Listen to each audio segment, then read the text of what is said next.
प्यारे बच्चों, जैसा कि आपको पता है कि आज हम अपना भाषा से के अंतर्गत तीसरा प्रश्न करेंगे। और इस तीसरे प्रश्न को लिखते हैं। नीचे लिखे शब्द पढ़ो और उन्हें अलग अलग शीर्षक के नीचे लिखो। तो यही प्रश्न करेंगे तीसरा, उन्हें अलग अलग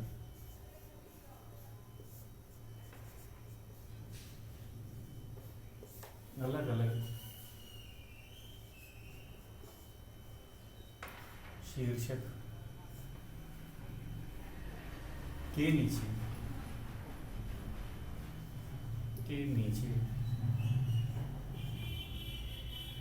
लिखो।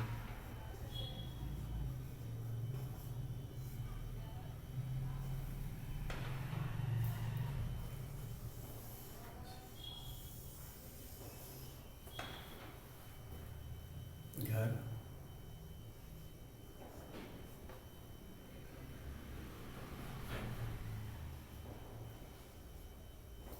हौज, सराय,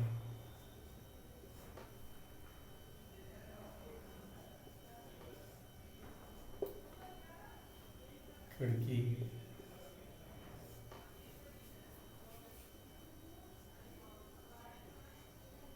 पर्दे,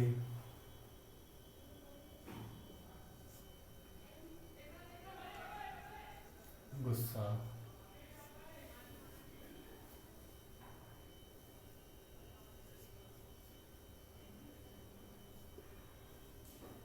अंगीठी,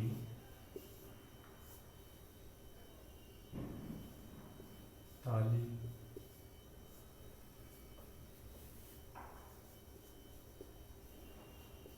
संगीत, लाठी। तो प्रश्न बहुत आसान है कि हमें जो दिए गए जो शब्द हैं, जैसे घर, फौज, सराय, खिड़की, पर्दे, गुस्सा, अंगीठी, ताली, संगीत और लाठी, तो इसे हम स्त्रीलिंग और पुल्लिंग के जो शीर्षक हैं अलग अलग उसके अंदर लिखेंगे। और जैसा कि आपको पता है इसकी पहचान कैसे होती है, जैसे कि खिड़की, खिड़की खुलती है, खिड़की खुलता है नहीं। ताली बजती है, तो ताली हो गया स्त्रीलिंग शब्द। तो एक सबसे अच्छा तरीका है, अगर आपको कभी दुविधा हो, डाउट हो कि कौन सा शब्द स्त्रीलिंग है और कौन सा पुल्लिंग, तो हम इसे करेंगे कैसे, उसका वाक्य में प्रयोग कर लें। जैसे ताली, ताली हम कहते हैं और ताली बजी, या तालियां बजी, या बजा नहीं बोलते हैं, ताली बजती है, ताली बजता नहीं है। तो इसे क्या पता चला क्रिया के रूप से कि ताली स्त्रीलिंग है। तो एक आसान तरीका है पहचानने का। और खिड़की खुलती है, तो ये भी स्त्रीलिंग है। तो उसका किसी भी शब्द का वाक्य में प्रयोग करेंगे तो जो क्रिया का रूप हमें स्त्रीलिंग और पुल्लिंग भी बता देता है। तो शुरू करते हैं। पहला है स्त्रीलिंग।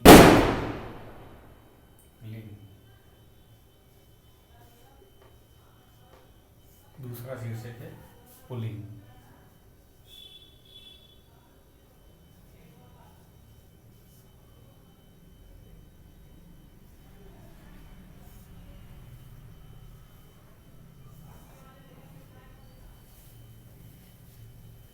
एक एक करके चलेंगे। घर है, कहते हैं भूकंप में घर गिरा। कभी ये नहीं कहा जाएगा भूकंप में घर गिरी, तो घर क्या है, पुल्लिंग है। तो अब मैं इसको घर को एक एक करके लिखते जाएंगे। पुल्लिंग के नीचे घर।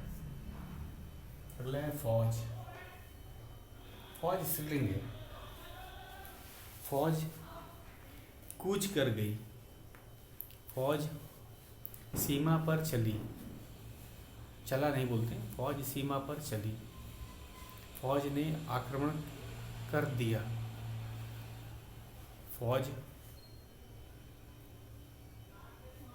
तो एक क्या कौन सा शब्द हो गया? फौज। फौज स्त्रीलिंग शब्द।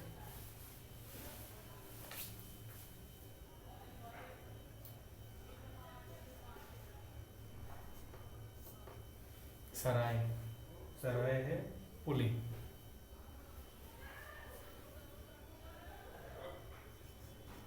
सराय।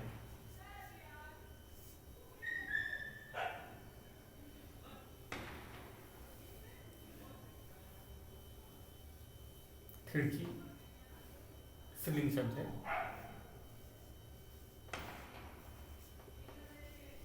तरीका वही है, वाक्य में प्रयोग करेंगे। खिड़की खुलती है, खुलता नहीं, तो खिड़की स्त्रीलिंग। पर्दे पुल्लिंग है। पर्दा फट गया, फट गई नहीं बोलते, पर्दा फट गई नहीं बोलते, पर्दा फट गया, तो पुल्लिंग में आएगा।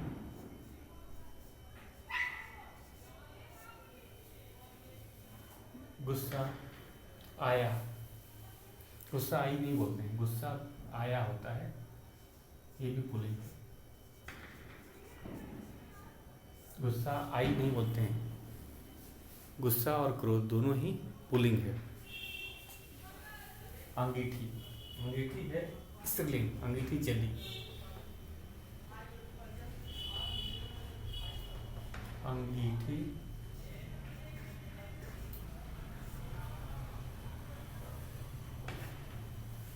स्त्रीलिंग शब्द है। ताली, ताली स्त्रीलिंग।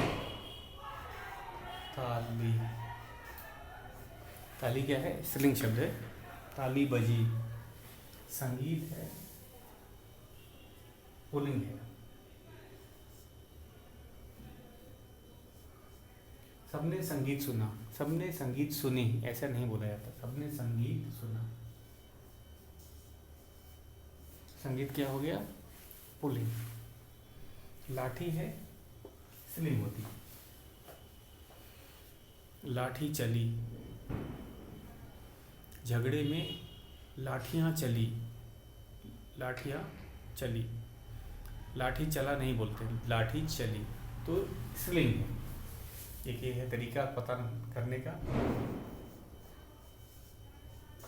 और मैंने आपको बताया नियम कि अगर उस शब्द का वाक्य में प्रयोग करेंगे तो जो क्रिया का रूप होता है वो स्त्रीलिंग का ही लगता है, तो उससे भी हमें एक तरह से पहचानने का पता चल जाता है कि कौन सा शब्द स्त्रीलिंग है, कौन सा शब्द पुल्लिंग है। अब हम अपने चौथे पे चलते हैं। चौथा प्रश्न है, दाईं ओर लिखे शब्दों में से सही शब्द चुनकर खाली स्थान में भरो। तो इसमें दो विकल्प दिए गए हैं और सही विकल्प को सही वाक्य में लिखना है। ये है हमारा चौथा प्रश्न।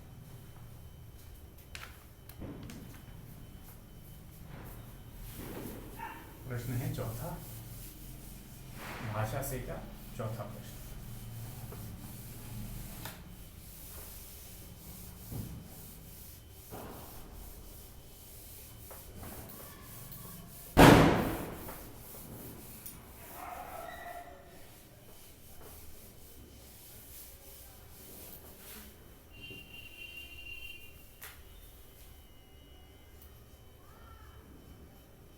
भाषा से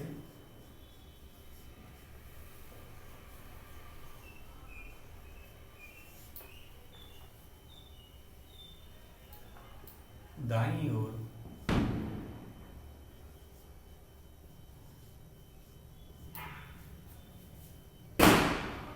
लिखे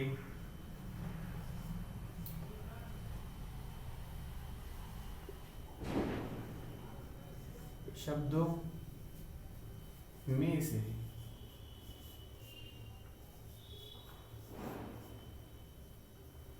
सही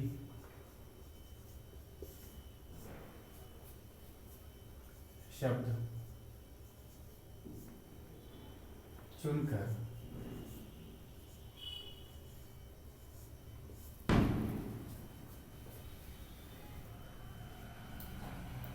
खाली स्थान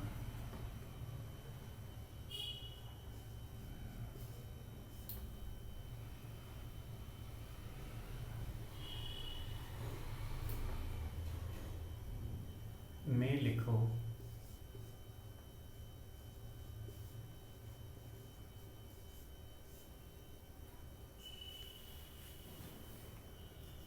कर्व। तो इसमें 2 वाक्य दिए गए हैं और 2 विकल्प भी दिए हैं, हम एक एक करके उन्हें करेंगे। पहला है कर्व। अपने परिवार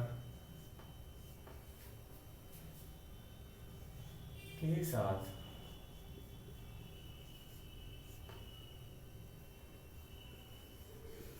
किसान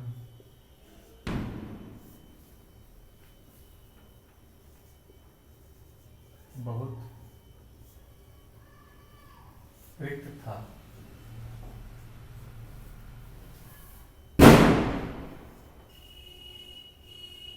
किसान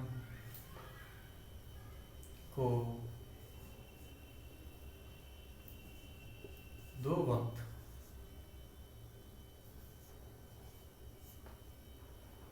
की सूखी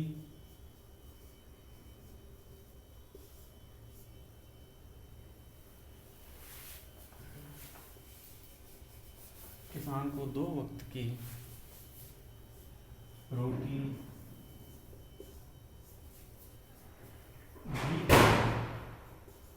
भी नसीब न थी।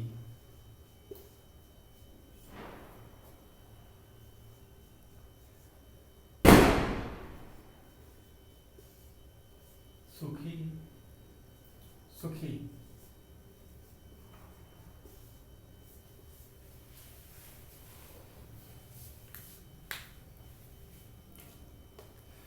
तो सुखी और सुखी जिसमें कि पानी ना हो, जैसे सूखा कपड़ा, जब हम कपड़े को धूप में सुखा देते हैं तो सूख जाता है। सूख जाना मतलब उसमें पानी ना होता। सुखी मतलब जो खुश रहे। तो इसमें कौन सा सही है? सही विकल्प अपने परिवार के साथ किसान बहुत सुखी, मतलब जिसे कष्ट ना हो, दुख ना हो, उसे सुखी कहते। तो पहला होगा सुखी।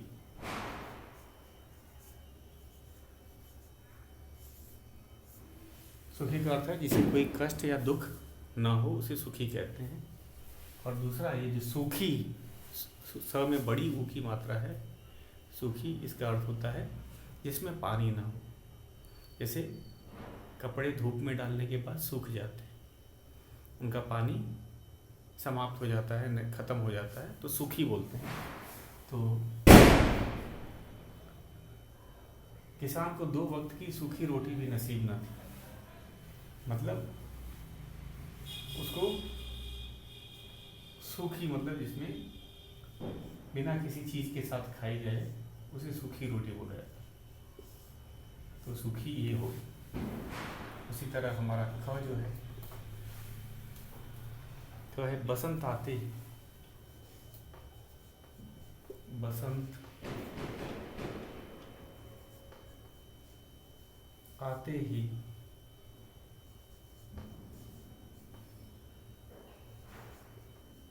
बागों में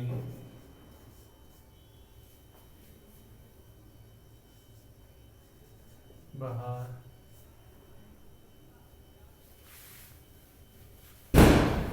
बागों में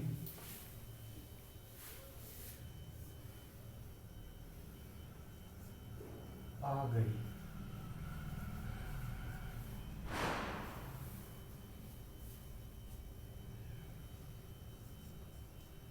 सेठ ने नौकर को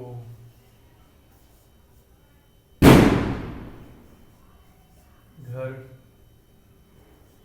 से निकाल दिया।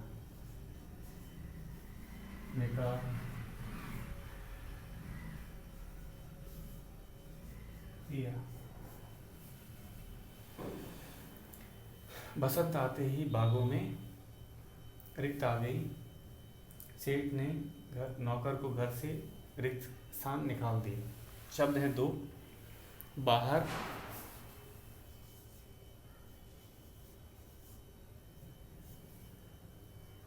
और बाहर। बाहर और बाहर।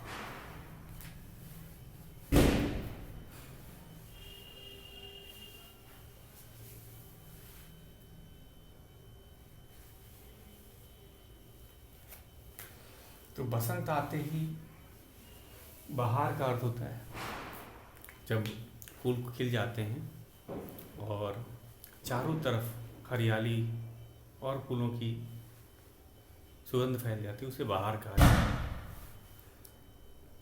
और बाहर मतलब घर से दूर, उसे बाहर कहा जाता है। तो ये बहुत आसान है। बसंत आते ही बागों में बाहर आ गई। बाहर आ गई। सेठ ने नौकर को घर से बाहर निकाल दिया। बाहर मतलब घर से ये बाहर, घर से दूर। घर से दूर को बाहर कहा जाता है। अगला है हमारा ग। दो भाग हमने कर लिए, ग पे चलते हैं।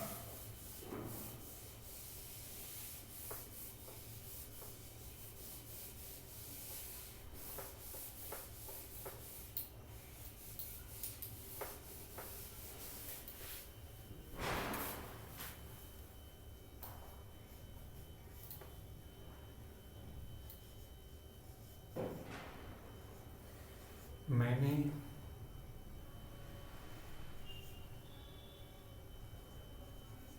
तुम्हें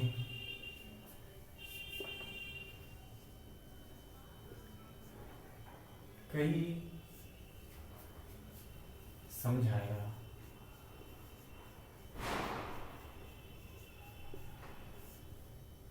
पर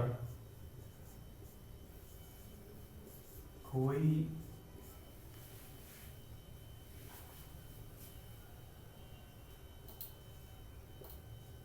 फायदा नहीं हुआ। फायदा नहीं। दूसरा वाक्य है चोर ने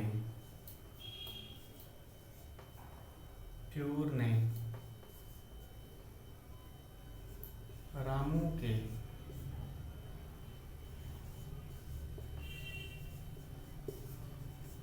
सिर पर रिक्तस्थान किया और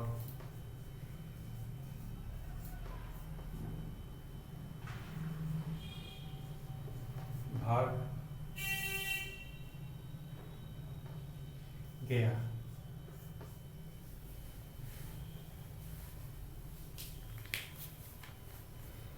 तो ये था हमारा घ भाग। ग भाग हमें दे रखा है बार और वार। बार का मतलब कोई चीज बार बार दोहराना, दोहराने को बार कहा जाता है। वार मतलब हमला करना। तो मैंने तुम्हें कई बार मतलब एक से अधिक प्रयास करना समझाया, पर कोई फायदा नहीं, मतलब तुम्हें समझ नहीं आई। चोर ने रामू के सिर पर वार किया। वार मतलब हमला करना, चोट पहुंचाना। वार किया और भाग गया। चोर ने रामू के सिर पर वार किया और भाग गया। वार का अर्थ होता है हमला करना या चोट पहुंचाना। तो इसे पहला वाला जो था वो बार था। मैंने तुम्हें कई बार समझाया पर कोई फायदा नहीं हुआ। चोर ने रामू के सिर पर वार किया और भाग गया। तो हमने इसे कर दिया। अभी दो और वाक्य बचे हैं, इसे हम कल करेंगे। तो बच्चों आज के लिए बस इतना ही।